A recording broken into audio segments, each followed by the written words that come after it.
Hello, hello. Welcome back to Quest Markers. My name is Marina. My pronouns are she, her, and I am so excited for today's episode. NieR Automata is my favorite game, and today we're talking about its prequel, NieR Replicant. I am thrilled to have the guest that we have on today because he played the original NieR game back when it first came out over a decade ago. Major spoiler warning for this one, we talk about the entirety of NieR Replicant and NieR Automata, and we get pretty philosophical as things go with the Yoko Taro game, so I hope you enjoy. Let's get into it.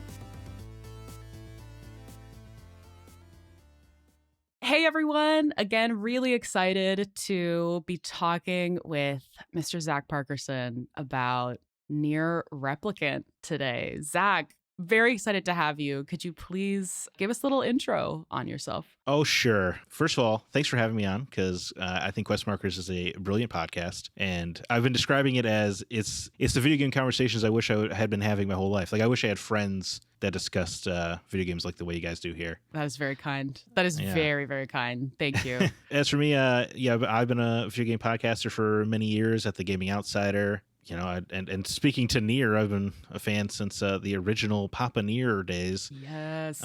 You know, total hipster moment. You know, I liked it before it was cool. But yeah, I've been into video games my entire life. My grandpa was a huge gamer, like back in the Atari. Oh, yes. And that's so cool. He did this thing that I just love to talk about because I think it's so cool. I'm going to steal it, where he would make me and my brothers play all of his favorite games on a system before he would upgrade us to the next one. So I have a pretty storied knowledge of video games because he would make sure we play all the NES hits before he would let us touch his Super Nintendo. Oh, wow. Cool. That is really cool. Yeah, he's a mad lad, as they would say. No, that is awesome. I mean, so you know your gaming history then. That is awesome. In theory, anyway. Absolutely.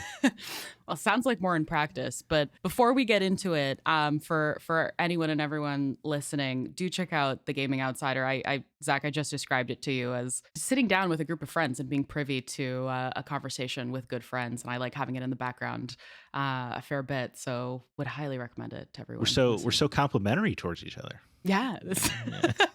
Got to start off on a positive note. No, but right. Genuinely really, really excited to have you. I started this thing on the very first episode, and now it's just become a little cheesy thing that I ask everyone. But are you staying hydrated? What are you drinking? Of course. Yeah. Well, I am a big fan of water. I feel like I'm making up for lost time because I don't think I started drinking water till I was like 24. so now I drink a lot of water. Yeah, I don't know how we survived our childhood. Yeah, my mom just didn't. She would just throw us a Sprite. That was water. Yeah, absolutely, totally. Yeah, but I had as your coffee drinker, I'm an espresso fan, so I like to start my days with espresso. This morning I had a Dr. Pepper as well. I guess I was feeling it. So, yeah. But water is definitely my drug of choice. I love it. I got some water too. I do have a coffee because we're in vastly different time zones. Yeah. Well, what's funny is our shifts have actually aligned us to like this is also my morning. So right. Yeah. That's right. What are some of your favorite games or favorite game series? Well, of course, obviously we share NieR in common. Absolutely. I'm a big fan. I got my entire right forearm is a big old NieR tattoo. Yes. For instance, yeah. Got a big there's a NieR shelf in my apartment, so yeah, I'm all about NieR. But I also love like Final Fantasy IX is one of my favorites. The Red Dead Redemption series is up there. Dead Space, I'm a big fan of. Prince of Persia, I always loved dearly. The original? All eras really. I don't think they haven't really made. The worst they've ever gotten is just okay with like the Forgotten Sands. Not that Ubisoft remembers that they make any Prince of Persia games, of course. But it's unfortunate, but yes. Yeah, absolutely. Yeah, I feel like I love a lot of games. I feel like it's a generic, like a weird answer, but there's just so much great stuff out there. Yeah, absolutely. Well, and I think maybe not to get too philosophical, but the medium of games is so vastly different than anything else because you get to partake in the story as the protagonist and as a playable character, which is so vastly different from film or reading or different kinds of media because you're actually in it and playing a role in it as opposed to being an observer. So right. I mean, absolutely. When NieR is slaughtering all those innocents, you really understand. Into it. We will get into it. But actually, I Final Fantasy IX is one of the I don't want to say only because I haven't played some of the earlier ones, but I've played a fair bit of Final Fantasy, and 9 is one of the ones that I haven't played. So I'll make sure to reach out once I do. But I love 14. I love 7. I'm currently playing about to start Endwalker, so really excited about that. But what are you playing right now? Well, I'm playing Red Dead Redemption 2, and I think it's changed my life drastically. Like it's just really connecting with me in a major way. I've been telling my partner, I was like, oh man, I didn't really know what falling in love was until I met you. Like I thought I had fallen in love before, and then I met you, and now I really know what it is. I feel a little bit like that with Red Dead Redemption 2. I mean, I just can't stop thinking about it. I feel like I'm in love with it. So I've been playing. I think I've put like 90 hours into it, since the start of the year. And I'm dreading it ending already. Yeah, and I don't even think, I think I'm like 2/3 of the way. But yeah, so I've been playing the hell out of that. I was playing Justice League at Cosmic Chaos for review for the Gaming Outsider, but I hit a game-breaking bug, which I haven't hit one of those in many years.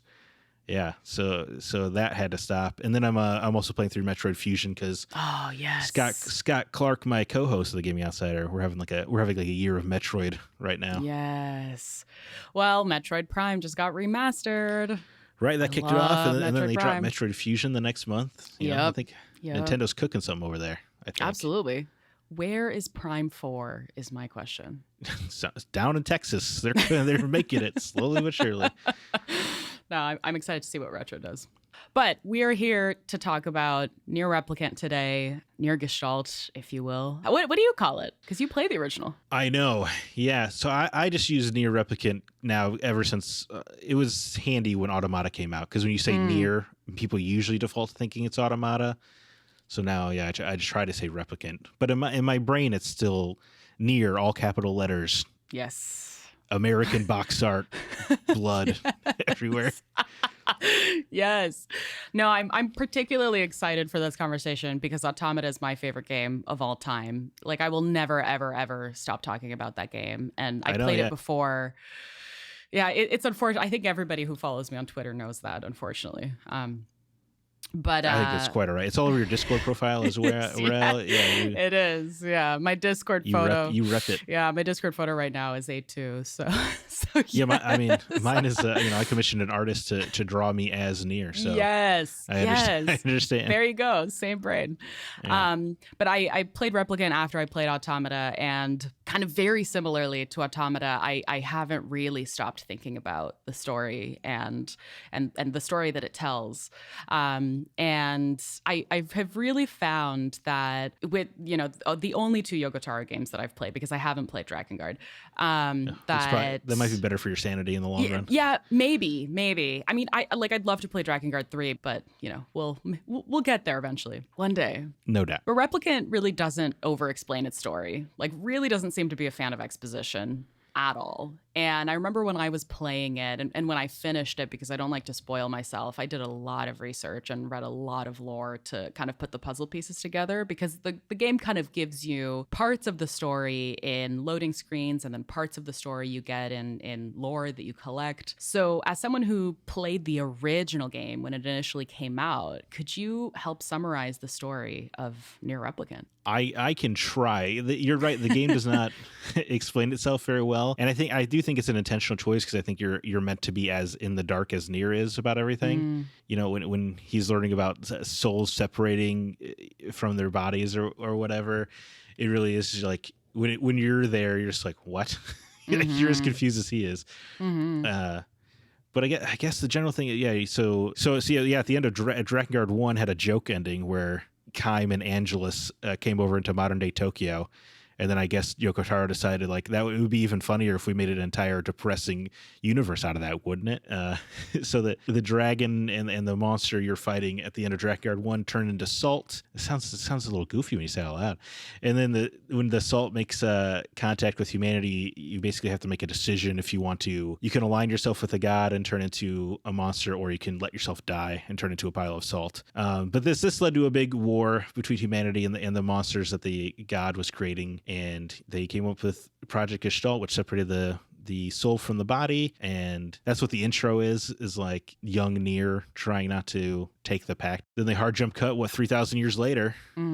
and you're the same characters in a little hut. And then you basically, you go on a little adventure to try to heal your sister. But then in the background, there's all this stuff going on you don't know about, like the Shadow Lord who, is key to keeping humanity together, and he's losing patience with Devil and Popola. And my God, there's a lot going on in NieR, huh? There is a lot going on in NieR. I guess the Shadow Lord loses patience, we believe, because we never really find out, and then kidnaps Yona to try to force her soul back into her body, even though, the replicants, which are clones of the original people, they've gained sentience, which is throwing the program into whack. And, he kidnaps Yona, and then NieR gets to be a very sad boy. This is very true. And talks very much more depressed. And then you have to like break into his house to steal your sister back. But the whole time there's all this stuff going on with Devil and Popola in the background that, in the original release, you didn't get any information at all about what Devil and Popola are up to. And then here in the Replicant remake, you get those Route C scenes where you see a little bit more of what they're up to. But basically NieR just fucks up the planet because he wants his sister back and ruins all of the plan. It seemed like, I don't think Devil and Popola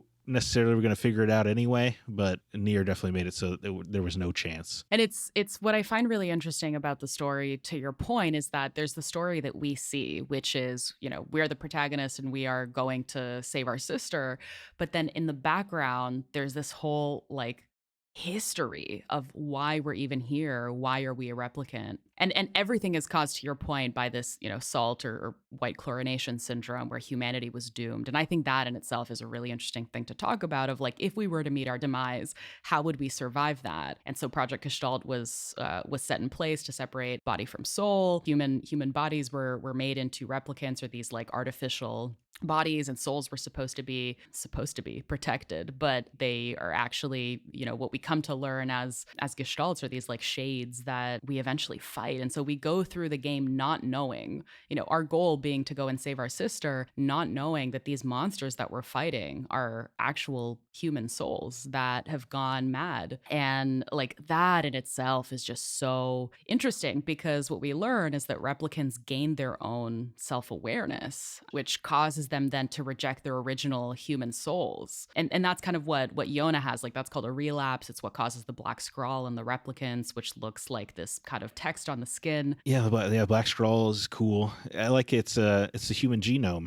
It's like all the DNA symbols when you translate it from the angel script that Yoko Taro made up or whatever. It's all like the CATG or whatever of DNA. It's just kind of a neat little touch. So good. But you're right. It's great. The game tricks you into murdering children for 12 hours. It tricks you into destroying humanity. Right. Basically. Yeah, and you totally back NieR's play when it's happening too, because you're like, yeah, I want my sister back. How dare that guy who looks just like me steal my sister? And like one of my favorite things about this game in particular, and as I was preparing for us to record, I was trying to think about other casts in games that I loved as much as this cast. I absolutely, like, the thing that made the game so enjoyable to me was the cast that you travel with. And just shout out to all of the voice actors that voiced the characters, because they really brought everyone to life. Like, we have NieR played by Ray Chase, also played by Zach Aguilar. We have Laura Bailey as Kaine. We have Liam O'Brien as Grimoire Weiss. We have Julianne Taylor as Emile. The main cast is just, to me, the glue that held everything together. And it was so enjoyable, even just walking from one place to another, because they would bicker and you would go on side quests and you would hear even more bickering. And it was just so enjoyable to just be privy to their conversations. And they're such vastly different characters too. Like, NieR is one-track minded on saving his sister. Kaine is this like very aggressive character. Weiss should not work on paper. Like, that character should not work on paper. And Liam O'Brien just crushed it bringing Weiss to life. And then Emile is this like really soft, really wholesome character. And just when you put all of them together, like, it shouldn't work, and it does. Right. I mean, it's just such a found family story, but they really do feel like a family, the way they bicker and argue. And you're right, the side quests really, like, they come to so much life on the side quests. It's really remarkable. And as a fan of the original, I was a little bit worried actually with Replicant, because I came from Papa NieR, and I was like, oh, is Bro NieR gonna be able to slot in here? And he actually is like I would say he's actually quite a different character in terms of his tone, like on side quests. Because Papa NieR, he'll crack a joke joke more often, I feel like, than Oh. than Brother NieR, because Brother NieR, when he's a kid, is a little bit naive and he just really wants to help everybody. He's very much like I think he's intentionally supposed to kind of be like Link from Zelda, just helpful. But then when he grows up, he's just so beaten down by life and stuff, and so is Papa NieR. Don't get me wrong, he definitely gets more serious, but he's still able to joke around a little bit more with them. But in Replicant, he's got a joke here or there, but he's definitely much more serious, much more focused. This is kind of an interesting contrast. Yeah, I didn't realize that about Papa NieR, but as you were talking about that, it reminded me of a side quest. I think it was a side quest. I hope it's not a main quest. But anyway, it was a quest about, I think, finding a lost knife for a butcher or something like that. And Emil and Vice were kind of talking about what if we got him more knives, or I forget exactly what the details are, but it was this like really silly conversation. They're just trying to make small talk as they're traversing the lands. And at the end of it, NieR just goes, guys, can we stop talking about this? This conversation is stupid. And it's like, it's very funny the way that the line is delivered. It's fantastic. But I think it kind of proves your point of like, oh, way, way, way more serious character. Yeah, no, that is a funny one though. You're right. Or just there's a good example, if I may contrast, is there's one side quest where you're like tracking down the cheating guy, and brother NieR's like, yeah, man, this thing just kind of happens to guys that are not good looking or whatever. You remember that? This one, yeah. Oh yeah. But it's in contrast because Papa NieR had a wife, so his response is just, I hate cheaters. But that's just like a small example of like how different they really are, and it's just super. It's brilliant that Yoko Taro and his writing partners were able to just through dialogue alone, right? You don't have to like rewrite or redirect any of the cutscenes or anything. It's just good stuff. Yeah, because how much did the rest of the characters change around NieR? They honestly don't very much. I mean, that's impressive. Yeah, they really, the way they were able to weave the differences is like super impressive. And I guess you just have to like, it's probably going to be weird for a lot of people that Kaine and Papa NieR are into each other with like a 30-year age gap or whatever. But that's really the only major hang up. But I guess there are small differences with the cast, like when Kaine wakes up after that 5-year being in stone, and she looks at Brother NieR and says, well, you grew up. That was a moment. Yeah, it certainly was. But in Gestalt, or in the original, she's, well, you look like shit. Yeah, that's right. So good. Such a Kaine thing to say, too. It is. I really love that. So I feel like there's an ultimate version of this game. I was surprised when they remade it, they didn't just have a Gestalt replicant option or something so people could see both. But I can acknowledge that the themes of the story, I think, do work better with a younger protagonist and him losing himself and stuff. That was going to be my question. What do you think works better? Yeah, I think they both work. In terms of overall, they both work well in their own ways. But yeah, I think the story and the themes work better with the younger protagonist, especially with just the way he like loses himself and who he is really in those 5 years while he's relentlessly pursuing Yona, and just there's some more believability in terms of him doing the side quests around town to earn money for Yona. I feel like a father would want to stick closer by the daughter, whereas you could see this brother character, he probably views it as somewhat of a relief to go on these adventures because like for these couple of hours or whatever, you don't have to worry about this caregiver role that was thrust upon you. Absolutely. Totally. Sorry, were you going to say something else earlier? I was just going to back you up that is one of the best casts in gaming ever. Just they're absolutely brilliant. I mean, there's such love between them. Like when one of my favorite moments of the game is when Emil transforms and NieR just accepts him right away. Yeah. And so Kaine just recognizing him by his voice and not even acknowledging the fact that he transformed, which is super cool. Yeah. Oh, so good. You mentioned earlier, like one of the themes in the game is found family, but there's so many others as well. Like we could sit here dissecting the game for hours and hours and hours. What are some of your favorite themes that the game explores? Well, yeah, I mean, certainly family, but I think what really made me fall in love with NieR the first time was just this idea of the old adage of one man's terrorist is another man's freedom fighter. That to us, NieR is the hero, but to the Shades, he's a villain so bad that he probably seems like a mythological figure to them. He's just so over the top, murdering everybody they know and love.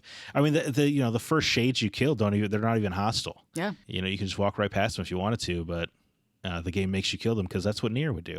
Yep. But I think that's my favorite theme. What really drives it home for me is that at the end of the day, the Shadow Lord's motivations are a exact mirror of yours. he wants the exact same thing, and he's willing to go the exact same lengths to do it. And there's just something, it's always powerful when a game kind of tricks you into being the villain. But here, it doesn't feel like you're the villain, right? You're just the hero of a different perspective. And I just think there's something beautiful in the writing of that, where, if you play the game as a Shadow Lord, you would absolutely see NieR and his gang as just this mercenary band of bad people. Absolutely, you would. And I also, just the theme of love, like I just think that without having to have really Kaine and NieR like flirt a lot, you can tell that those two characters are absolutely in love. And the way that, we'll talk about ending E more, I'm sure, but the way Kaine, even with like this magical spell to erase him from existence, like she's held on to him so much that she still remembers who he is vaguely and fights to get him back. And then the little message at the end of the game about, you kind of gotta make your world the best it is, no matter how bad the actual world is around you. Absolutely. And I think one theme that you're touching upon both with NieR and with Kaine is the power of just will, of just you want something so badly that you would go to whatever length you need to go to in order to make it a reality for yourself. So for NieR, that being, saving his sister, and for Kaine, it becomes bringing NieR back, because to your point, like in ending D, and it's really cool how they did this. You choose to sacrifice yourself and your entire existence for Kaine, and you're forgotten, and all of your data is deleted as well off of your save file, which like that is really cool. And it does it in a way where it's like it goes into every menu and just everything disappears. Right. So good. It's painful. Line by line. Oh, pain. Because it's like if you got any upgrades and had to spend any time in the junk heap to upgrade anything, like that is true pain. I hadn't known pain up until that point. But I'm really curious how the first person who got to ending E found ending E, because you need to restart the game from the beginning. You need to get to the area. You need to fight Hook to even unlock the beginning of the path to ending E. And ending E starts off as like in this NieRless world. You play as Kaine, which in itself is really cool. 3 years after the events of the rest of the game, and eventually you go back to the Forest of Myth as Kaine, and you go into the Divine Tree. And the only thing at this point that we know about this tree is that it records everything about the world. But then you go in and you're like, what in the world is going on in here? Right. It gets real sci-fi real fast. Oh, yeah. How? Because ending E was added in Replicant. You never played that because obviously it wasn't available in any prior version of the game. So what are your thoughts on ending E? Well, yeah. There's a lot to unpack. there's a lot to go into this answer. If I may ask you a question real quick. Yeah. So on Route B, you hear more things from Kaine and Tyrion's perspective. Mm-hmm. Do you think you should have been playing as Kaine for Route B? Yes, I thought that we were going to play as Kaine for Route B, because when we finished Route A, it said, and now you'll experience more of Kaine's perspective, and that's how Route B starts. And I was so excited because I was like, oh, sick, we're gonna play as Kaine, and you don't play as Kaine. And I really, really wish that we could have played as Kaine, because I feel like that would have just given us so much more context on her. Yeah, I asked because in the original release, because you learn so much about Kaine and Tyrion and stuff like that in that playthrough, that I always just assumed it was a budgetary restriction in the original release, and it probably was for that one. But then, on the Replicant, I was like, I really feel like you should be playing as Kaine right now. But then would it be untrue as a remake if they upgraded that part? Because it's such a significant thing. Yeah, that's it. Yeah. But then at the end of the day, you're right. Ending you get to play as Kaine. I remember, dude, I was like shaking almost. Like I was so good. In disbelief, because, I mean, what has it been, 12 years, I guess, since the original release came out. And I'd played that version so many times. I was like, oh my God, and here I am finally playing as Kaine. Like, it was so surreal. Hell yeah. And she plays so fun. She's so fun to play as. It kind of does make you mad that you can't play as her more. 1,000%. And ending E was really short too. And I was like, no, this is such a waste of great combat. It's like 2 hours, but she's zipping around the battlefield. It's so fun. So good. Dude, oh my God. Yeah. So good. But then, but as for ending E, like it was, fans had kind of translated part of it before because it was included in the Grimoire NieR behind the scenes book. But they have a summary of ending E in there, but it's like this weird cobbled together summary from somebody on a Chinese forum, like listing out the things that happened in the story. So it was always just this weird ephemeral idea that Yoko Taro had, and it doesn't feel real when it's in like a making of book the same way it does when you're playing it. So being able to play through it was, I guess I hate to use the word surreal again, but it just was like, it was such a weird revelatory moment after all these years. And then the brilliance to kind of tie it into Automata a little bit with the overseer characters and bringing back the voice actors for 9S and 2B. Oh, so good. When the second they started talking, I was like, that's Kira Buckland and Kyle McCarley. Right. What a masterstroke decision. Oh, so good. The administrators. But ending E is just so powerful. Yeah, it's the way it ties things together, and Emil showing up with his extra arms for no reason. The best. The best. Yeah, and you're fighting all those clone kines and shit. It's pretty special. Absolutely. Because like I feel like three big things happen in this, and maybe you would disagree and there's more, but the first one is like you start off on the journey into the tree as like the subconscious desperation to remember NieR. Right. I don't know. Maybe that's me adding meaning where there isn't meaning. No, I think that's definitely true. Whether you're helping out that postal worker, I guess, right? To go to the tree technically, but no, I think you're totally right. It is definitely some kind of subconscious draw because she's dreaming about this person that shouldn't exist at all. Yeah, absolutely. So there's that. There's Emil coming back, which obviously is huge and is eventually a tie-in into Automata. And then the third one is kind of this storyline of the administrators who, again, greatly resemble 2B and 9S. And they say, show us your potential. And the only thing that we know about the tree at this point is that it's collecting data about the world. And so we can only assume that these two are collecting combat data. And they say, and I'm reading this quote directly from the game, "You are strong. We've taken the liberty of sampling that strength, and we've reproduced you at the point in which you were strongest." And that's where you fight them, and Emil eventually shows up to help you fight them. But I think the tie into Automata there is that eventually Kaine's combat data was used to create androids. Yeah, there's a lot of implications that Kaine, through combat data and through some of the memories that the tree absorbs or whatever, like went into A2. Because there was some short story or something with A2 where she has memories of a grandma she never met. Yeah, that's right. So us rabid fans are like, oh, is that Kaine's grandma? Yep. That she's somehow remembering? Yep. Yeah. But I think you're right. Yeah, I think because they just look like the 9 and 2 models. Like, of course, there's got to be some connection. And it resembles the tower as well. Which not to get into Automata too much. I mean, you'll have to come back and we'll talk about Automata. But that I stepped into that and I was like, oh my god, this is the tower. Dude, when the heads up display changed, that was quite a moment. So good. So, and you know what's kind of interesting, right? Is because you were a big Automata fan coming to Replicant, so you saw the tower and you freaked out. Probably the same way as when I played Automata, was climbing the tower and you go into the library. The library, yeah. Yes. Oh, man. Yeah. What was that like for you? Because I mean, I also had a moment because I was like, I started playing Replicant. I was like, oh my God, this is the library in the tower. Like, holy shit. Right.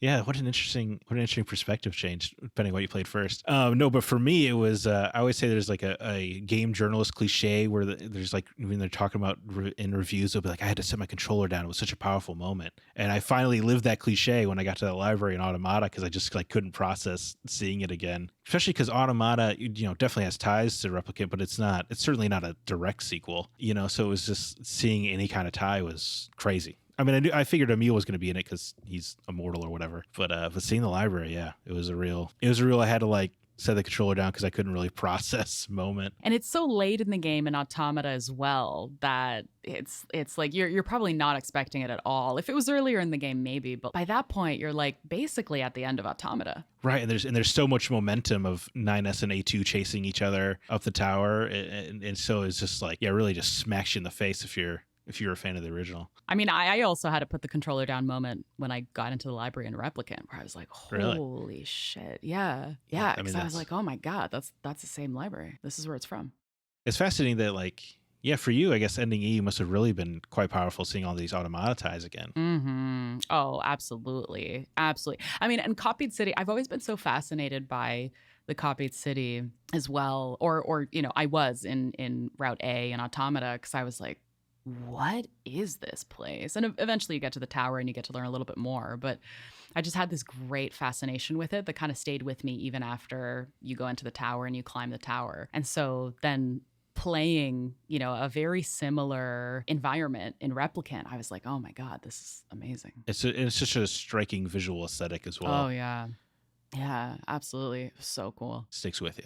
Absolutely, it does. Yeah. What do you think is the symbolism at the end of ending E when you're forced to fight a recreated version of Hook? And now you have Vice too, which that was really cool. The Hook boss fight, yeah, of course, yeah, it was big. It's big for Kaine, but seeing Vice again is great, even if I don't know if it makes sense, But I guess we don't know enough about how magic works in this world, so whatever. I will take Vice, even if it doesn't make sense. And the way he just like gives her so much shit is like, "Are you in your cups again?"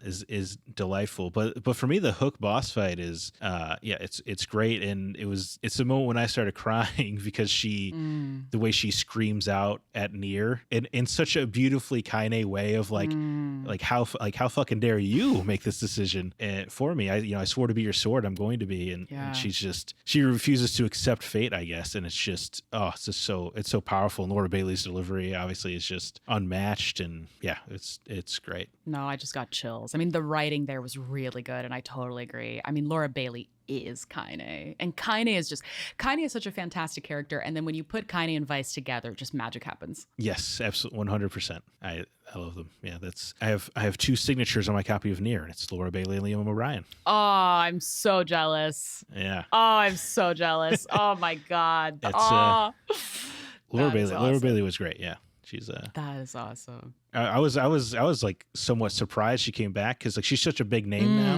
Mm-hmm. I was like, is NieR going to be too little for her? Are they just not going to pay out the money that we need? So I was very happy to see her return, because you're right, she is Kaine. You could accept no substitute. No, absolutely not. I mean, it was brutal losing Jameson Price as NieR, because he's so great as Papa NieR, but there's some really good, I mean, I haven't played the original, but there are some really good lines that came out of that. So, dude, and I mean, some really funny ones as well, but that's more voice direction. Classic, think you need a doctor. I'm just a big guy who hits things.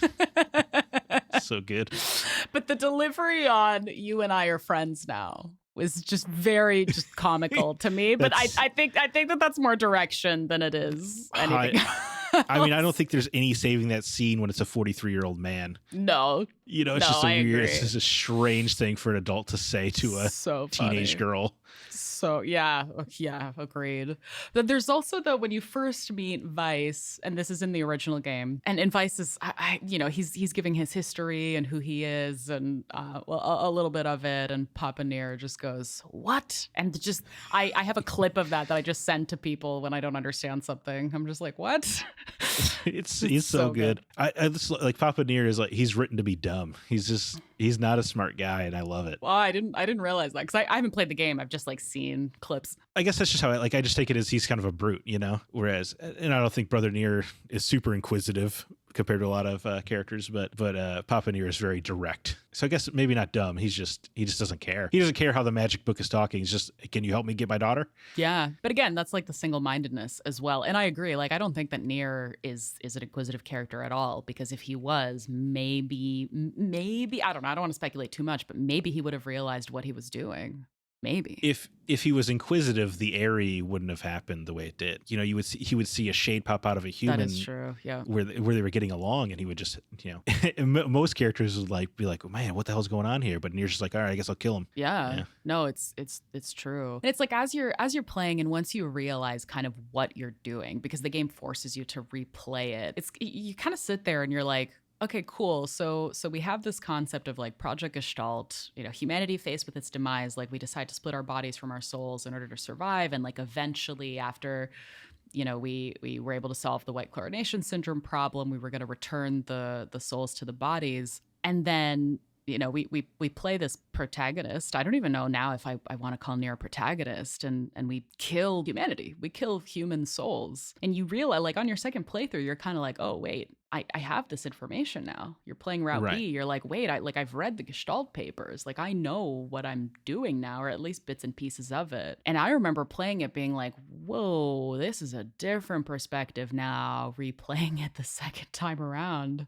Yeah, I mean, understanding the shades in Route B really changes everything, and the added cutscenes, of course. But also every situation is presented where you're like, if I was NieR, you would probably still do it anyway, to say the person you love most in the world, even if you see the other side of the wolves, right? Like for Facade, for example, in Route B, and you see that they're just in retaliating, but they still murdered a girl on her wedding day. Yep. So it is like, it's just such an expertly told story, because every situation you can see how every character can see themselves as the hero of the situation. Yeah. I think that's the brilliance of it. I agree. Like, I mean, even, Kaine can understand the shades and she's still murdering them all, but you still understand why she's doing it. And that takes some unbelievable writing chops. Agreed. Do you think that we could have done without Route C? Because playing through Route A, you're playing through it, you're like, I don't know what's going on. I don't know what these monsters are. I don't know what the shades are. Playing through Route B, you have the information. You're like, now I know that shades are human souls. And then Route C, like, the only additional context that we really got was a couple of cutscenes of Devil and Popola, but you're still reforced to kind of play through the entire thing. How did you feel about that? Do you think that we needed it? Yeah, I can't describe how brutal Route C was in the original release when you didn't have anything extra to look forward to. Oh no. And it was just was it kind of the same mechanic if you have to collect all the weapons to unlock the last two endings? Yep.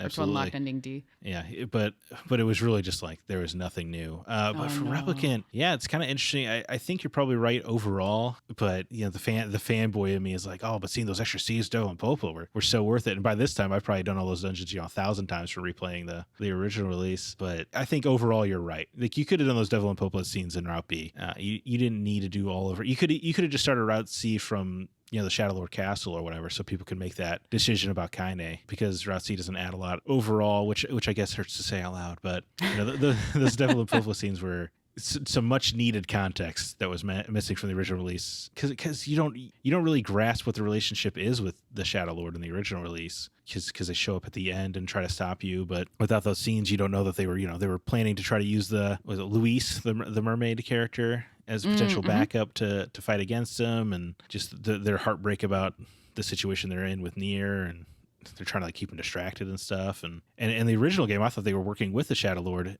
after the time jump, but in this re-release, it sounds like they needed to try to find a way into the castle almost as much as you did.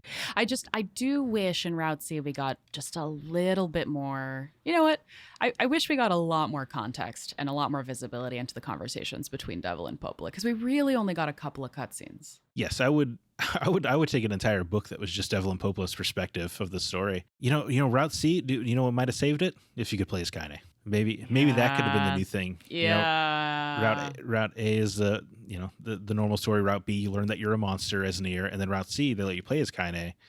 That might have saved it, but you're right. I think overall, probably not necessary. Especially if you come from Replicant, it must be just devastating, because Route C was basically a sequel to itself with NieR Automata, and then in this game, it's just the same thing again. Oh my god, yeah. You're definitely gonna have to come back to talk about Automata, because I remember playing it and being like, oh, this is really cool. In Route B, we get to play as 9S, and you get 9S's perspective, and I was like, I don't know what to expect in Route C, because I don't think that we'll play as A2. For some reason, I was like, I don't think that that's what's going to happen. And then you start Route C and you're playing as both 2B and 9S, and I love the sequence when you say goodbye to the commander and you get a title card, and I'm like, oh my god, is this the real game starting now? Was that all just like a prequel to the real game? Was so good. Yeah, it feels like, and here I thought I was just gonna have to play through the whole game as 9S again to get an ending selection. No, I'm so glad that didn't happen. Oh yeah, that would have been infuriating to do that twice. Oh yeah. I mean, but what they did was absolutely brilliant. Of course, yeah, I would absolutely. So I think one of your past guests already tried to claim Automata, but I'll come back and talk about it too. No, so every about 10th episode is going to be Automata, so you're gonna have to come back for one of them. Deal. Because I truly, I can talk about that game for hours and hours and hours and hours. Well, yeah, it would be nice to, I could bring the perspective of I actually played the first game first. Yeah, absolutely. Which not a lot of people have, I feel. Well, many have, I suppose. I don't want to sound like a hipster, but yeah, I feel like that's not a too common perspective. Because I think the first game only sold like 400,000 copies overall. That's pretty crazy compared to Automata's 7 million. Yup. We're actually coming up on time. So, and I don't know if you can hear in the background, but it just started pouring rain where I am. Well, I don't hear it, but Perfect. A heavy downpour is just, it's a dreary atmosphere you want for a NieR conversation. That is very true. Last question. What makes NieR Replicant so special? I think at the end of the day, more than anything, I think it is the cast of characters. It's just the bond that NieR, Kaine, Emil, and Weiss have just makes them one of the best parties, in a Japanese role-playing game ever. And it's just such powerful storytelling. And yeah, I love, as I've discussed ad nauseum, just the way that everybody is a hero. And it's just... Replicant is special. It's beautiful. It's absolutely. You can farm. How great is that? You can grow flowers for your sister. That is very sweet. Isn't that special? Yeah. What makes NieR Replicant special for you? I think I have to agree with you. I think it's the cast. That's what kept me playing. That is the one thing. I mean, I was obviously very interested in the story, and the loading screens give you a little bit of context into kind of what's happening outside of your perspective in the game. And yeah, that was a driver for me to keep playing. But I think the bigger thing for me was the cast. It was just being privy to those conversations, and it was really special just getting to be around them.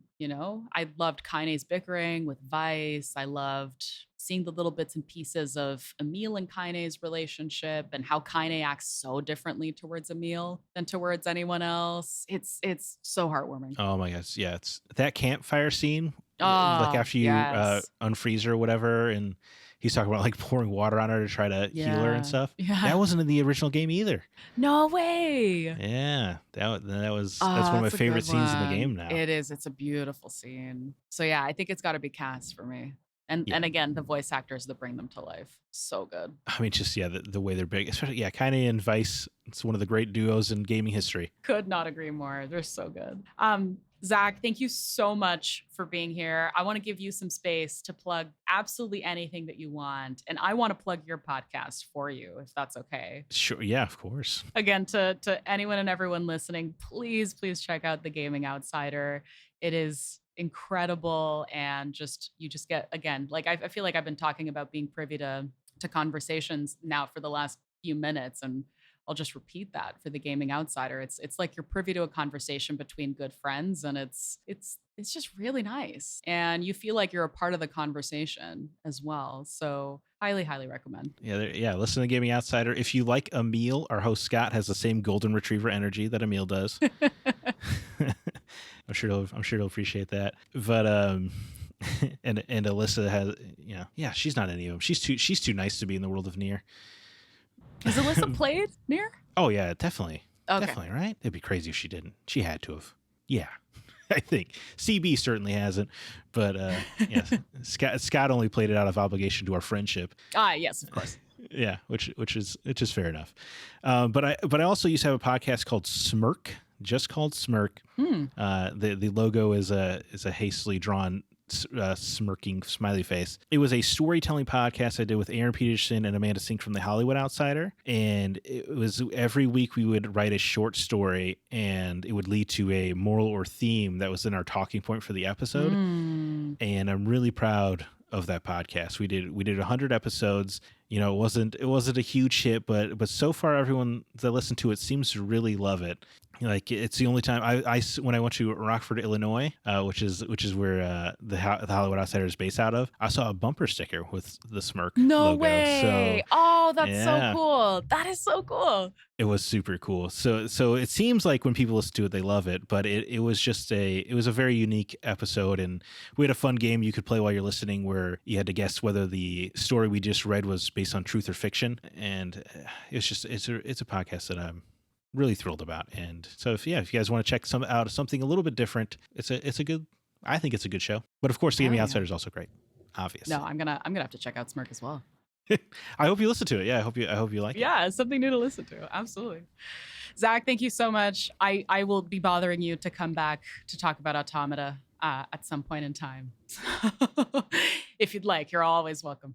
I'll come back for NieR. I'll come back for something else. So yeah, I would love to come back. Yeah, when you play Final Fantasy 9, I'll definitely. Yes. I got a lot of thoughts about that game too. Yeah, I do need to play 9. I'm embarrassed to say I haven't played 9 yet. I think it's my favorite, so I guess I'm biased, but I just think it's such an easy game to get into. Just the way the leveling system and ability system works, it's easy to get into the rhythm of Final Fantasy 9 very quickly, and then the cast of characters, is Quina aside, pretty brilliant. I gotta get into it one day.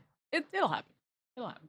I'm sure it will. Yeah, there's no way you can put 1,000 hours of Final Fantasy 14 and not want to play the other ones. Oh, you know what? Hey, while I have you, did you play the NieR raid? Oh, absolutely. Okay, so this is funny because the entire time, like I've been telling guilds in the game are called free companies. So the entire time I've been telling my free company, I'm like, guys, my end game is just getting to the NieR raids and getting the 2B outfit. Like that is my end game. I bought Final Fantasy 14 just because one day I'm going to play that NieR raid. Absolutely. And the thing is you need to finish Shadowbringers, which is the 4th expansion, before you can unlock the NieR raids. And Shadowbringers is really good. Like it is good. The story is just incredible.